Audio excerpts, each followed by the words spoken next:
Shalom. Understanding that women are not to teach or to start a movement. However, this is not that. I approve of this message. In this video, I'm going to explain the biblical and historical value of the face veil / niqab. But before we get into that, I know you must be wondering, what is the veil and what is the niqab? Well, I'll show you right now.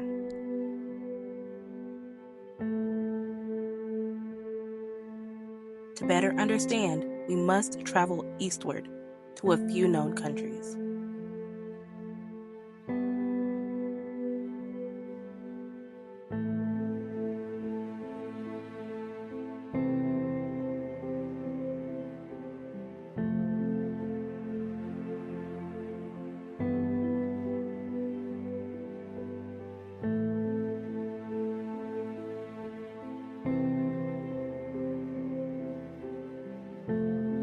Picture living in ancient times. Really take yourself back there. Fetching water from the well, herding the animals, growing your own veggies, and cooking over an open fire. Or even traveling for miles to trade. How about going to town, smelling the fresh herbs? Surrounded by people living in harmony. A less complicated life. Life was simple, lacking nothing in tradition and rules, from what they ate to the clothing they wore, especially for women. The clothing of a woman would let you know if she were married, single, a servant, or royalty. Also, region played a major part in women's dress code.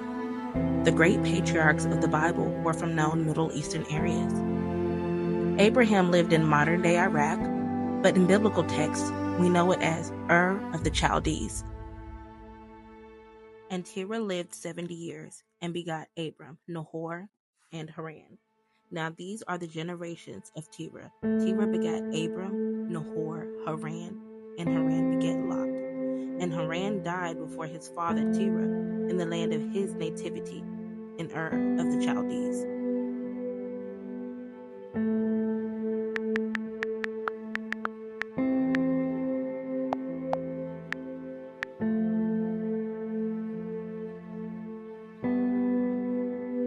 It is not uncommon for women to cover themselves in that region. Although Abraham lived in Ur, he is still from a known Middle Eastern area. Deuteronomy 26:5.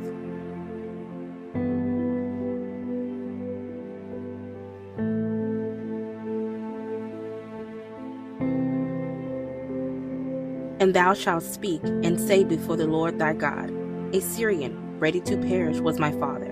And he went down into Egypt, and sojourned there with a few, and became there a nation, great, mighty, and populous.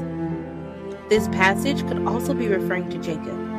Although the recipient of this passage is unclear, that does not change the bloodline.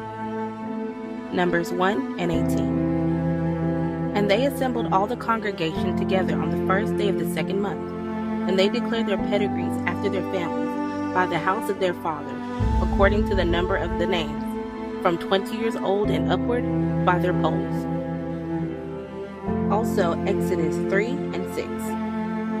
Moreover, he said, I am the God of thy father, and the God of Abraham, the God of Isaac, and the God of Jacob. And Moses hid his face, for he was afraid to look upon God. Now that we have established regional relativity, there are other passages in the Bible that mention veils directly. Let's take the story of Isaac and Rebekah, for example. In Genesis 24, 1-67 is the story of Isaac and Rebekah. For the sake of time, I won't read the entire story, but the summary is Abraham is in his old age and wants to find a wife for his son Isaac. He commands his servant to choose for him a wife, but not from the land where he lives, which is the land of Canaan at the time. Abraham commands his servant to go to his country, Abraham's country, to find a suitable bride for Isaac, which is Mesopotamia, modern-day Iraq. Iraq?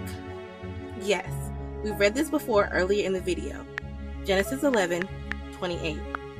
Anyway, when Rebekah meets the servant at the well, she takes him to her brother's house. And after the servant gave golden gifts to the family and Rebekah agreed, The servant and Rebekah set on their way, on the journey back to Isaac. The point is in verses 64 and 65. And Rebekah lifted up her eyes, and when she saw Isaac, she lighted off the camel. For she had said unto the servant, What man is this that walketh in the field to meet us? And the servant said, It is my master. Therefore she took a veil and covered herself. As she's riding in the field to meet Isaac, she took a veil and covered her face. That meant during the ride over, she remained uncovered. Why do you think that is? Published in the book titled Customs and Manners in the Bible by Victor H. Matthews, it outlines the misconception around the veil meaning prostitute. It reads, From the fact that Tamar removed her widow's garb and wore a veil in Genesis 38 and 14 to disguise herself as a harlot, it might be assumed that in that period women went unveiled.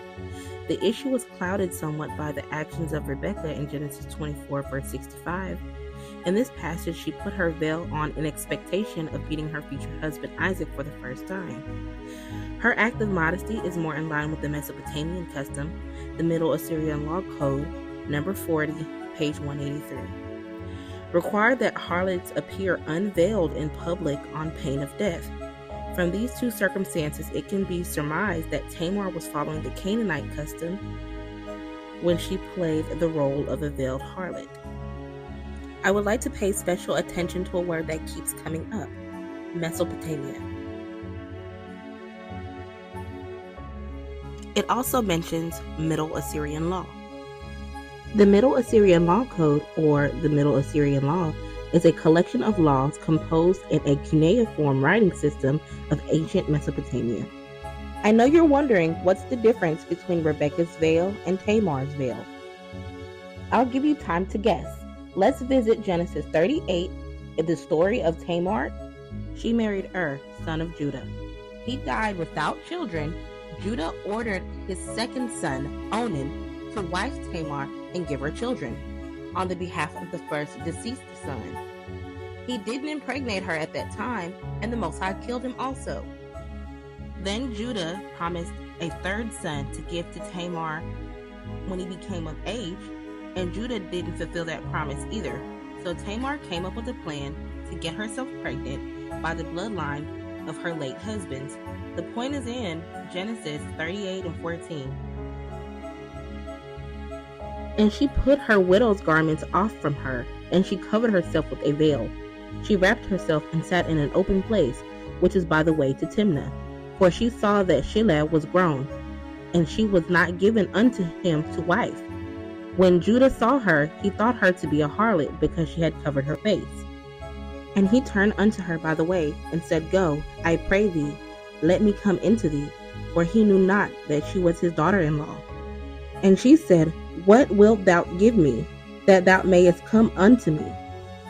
Going back to my original question, what is the difference between Rebekah's veil and Tamar's veil? Location. The difference between the two is location. The area she was in and the customs of the people there. At the setting of the story, Judah went to Canaan to take a wife. In the land of Canaan, the use of the veil is different from the Mesopotamia use, aka Sumer. In ancient Canaanite culture, it is inferred that face veils were often associated with prostitution. Let's recap. As you can see, on one side you have the Canaanite usage, and on the other side you have the Mesopotamia usage. We can see the differences between the two. The patriarch's customs and practices are more aligned with the Middle Assyrian Law Code, which is more like a social and political code of conduct. I don't think they have followed everything to the T, but many of those practices have been passed down from generation to generation. For example, this Middle Assyrian Law Code is an almost exact word-for-word copy of Israelite law, Leviticus 20 and 10. Hi there! If this video resonates with you, give it a like, drop a comment in the comment section, and subscribe for more updates. Thanks for watching. Now, back to the video. The next story comes from Genesis chapter 29, 15 through 29, the story of Jacob, Rachel, and Leah. Before we get into that story, I want to pay special attention to a couple of verses earlier in the chapter. Genesis 29, verses 4, 5, and 6. And Jacob said unto them, My brethren, whence be ye? And they said, Of Haran we are. And he said unto them, Know ye Laban, the son of Nahor? And they said, We know him. And he said unto them, Is he well? And they said, He is well. And behold, his daughter Rachel cometh with the sheep.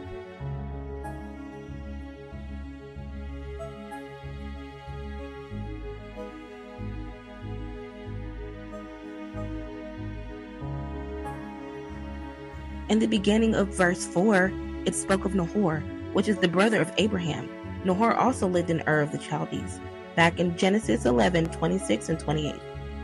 Now back to the story. Jacob traveled eastward and ran into some family members at the well. Rachel was there getting water from the well, and Jacob was immediately smitten. So smitten, he lifted up his voice and cried. Laban and Jacob came to an agreement that Jacob would work for Laban's farm for 7 years so he could marry Rachel. But when the 7 years had passed and it was time to marry Rachel, Laban, Rachel's father, concocted a plan to trick Jacob into marrying the older and less attractive daughter, Leah. How did he do it? The point is in verse 22 and 25.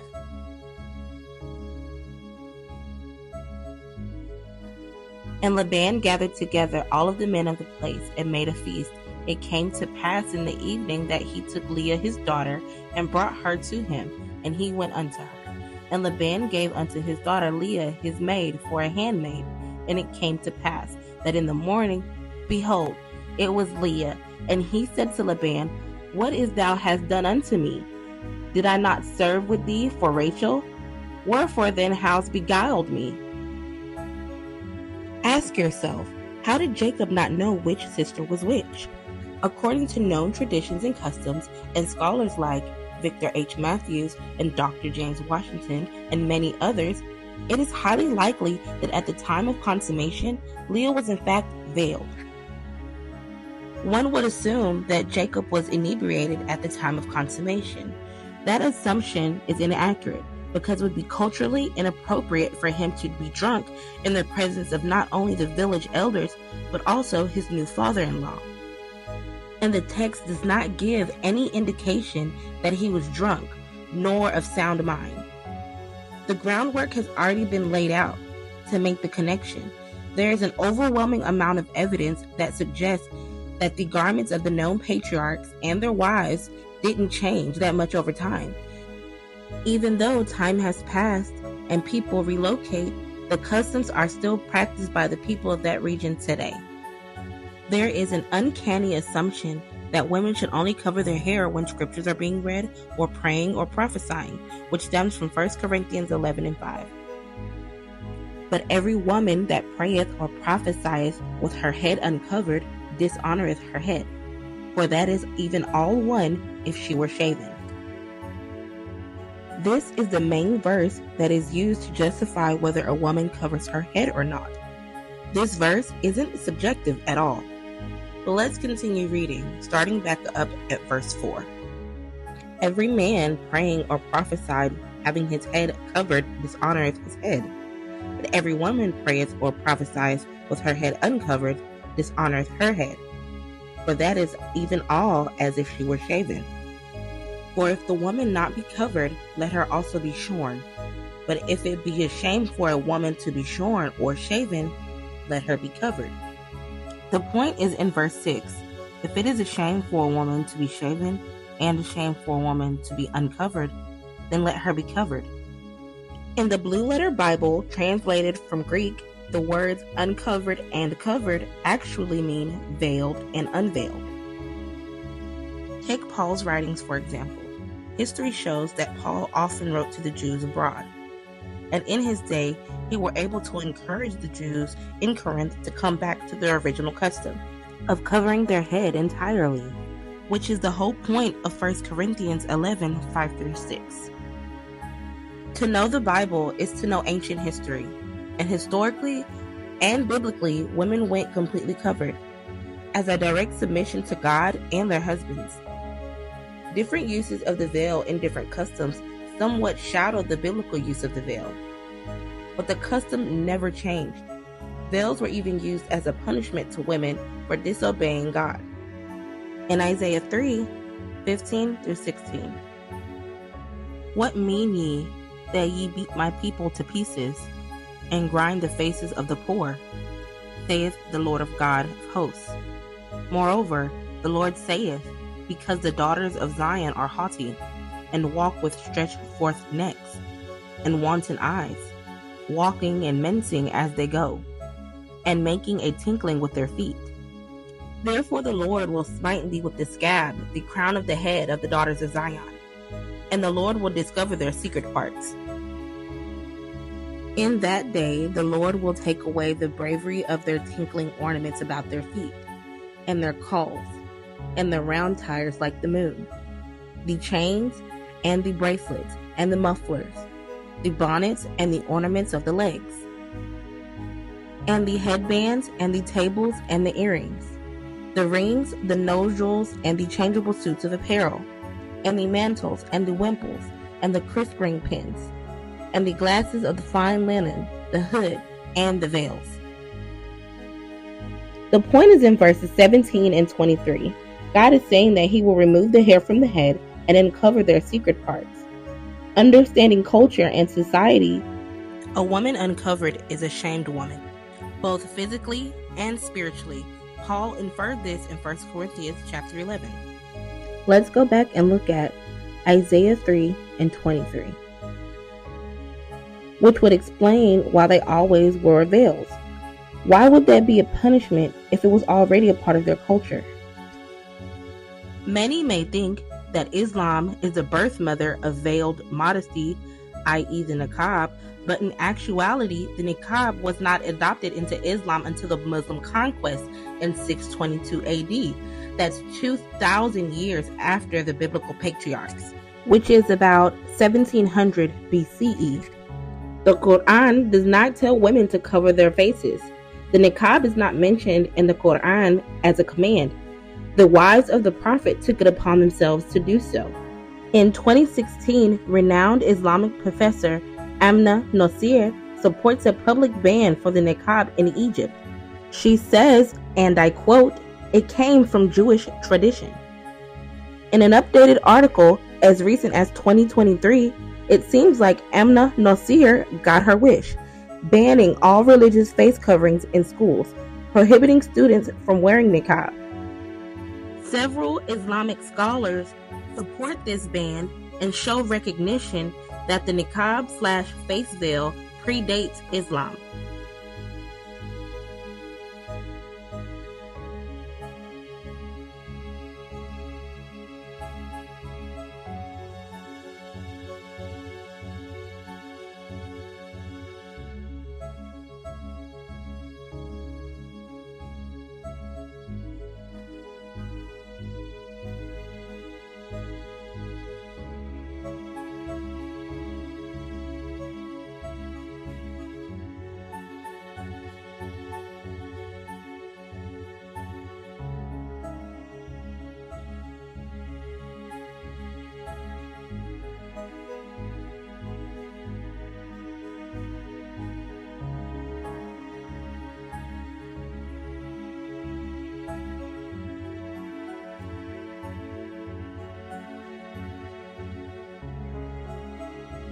Here are more examples of Jewish women in veil/niqab. Jerusalem is a crossroads of languages, faiths and cultures.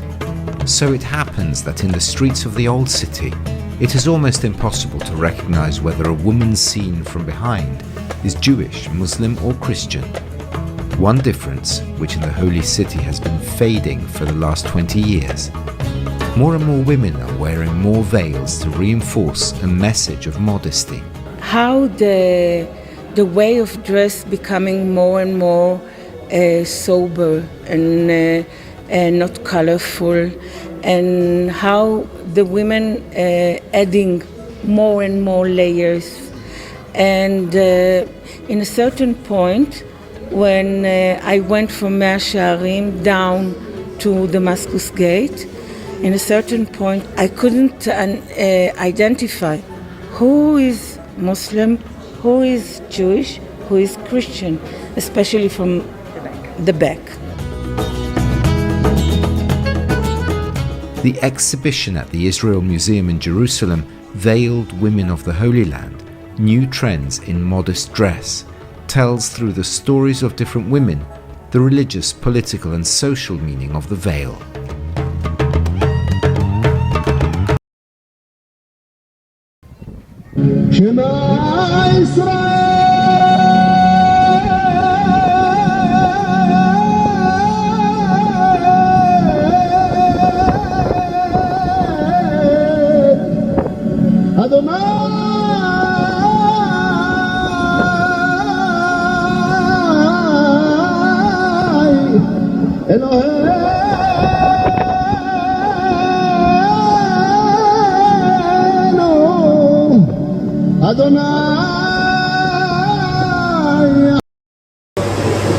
Leaves her beauty only for her husband. Her husband knows that she is his, and that strengthens the relationship.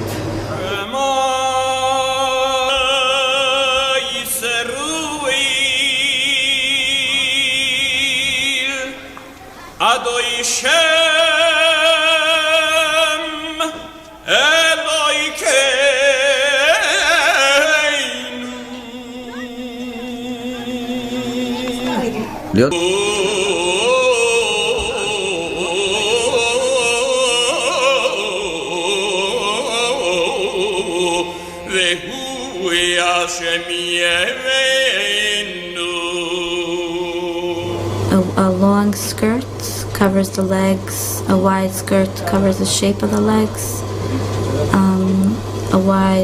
the shawl covers the figure of the top figure of the woman, and the head covering is covering the hair, which is the beauty of the woman, and the neck, the shoulders. It actually hides the figure of the woman. According to Jewish way, women shouldn't talk aloud outside, not laugh, not look straight to men's eyes. Outside, a woman should vanish, and all her power is inside the house. That's what she should do. No one religion has a monopoly on modesty, but has different interpretations. For example, in some African cultures, the headdress has many different interpretations. This is a Namibia style head wrap. Namibia is located in South Africa between Botswana and Angola. As you can see, it comes in a couple different styles. Different African countries' interpretations may be different. In Southeast Asia, the typical headdress for a woman is the dupatta, which is common dress for Hindu women. It also comes with jewelry, golden accessories on the eyebrows and forehead, which is called the bindi. Both Orthodox, Catholics, and Eastern Christians both have different variations of religious headdress. The Catholic on the right, it has a fitted undercap with wide banded veil, and the Christian on the left wears a loose fitted veil. The one thing that all religions in the East have in common is they all cover their heads in some way, in respect for themselves and their higher power.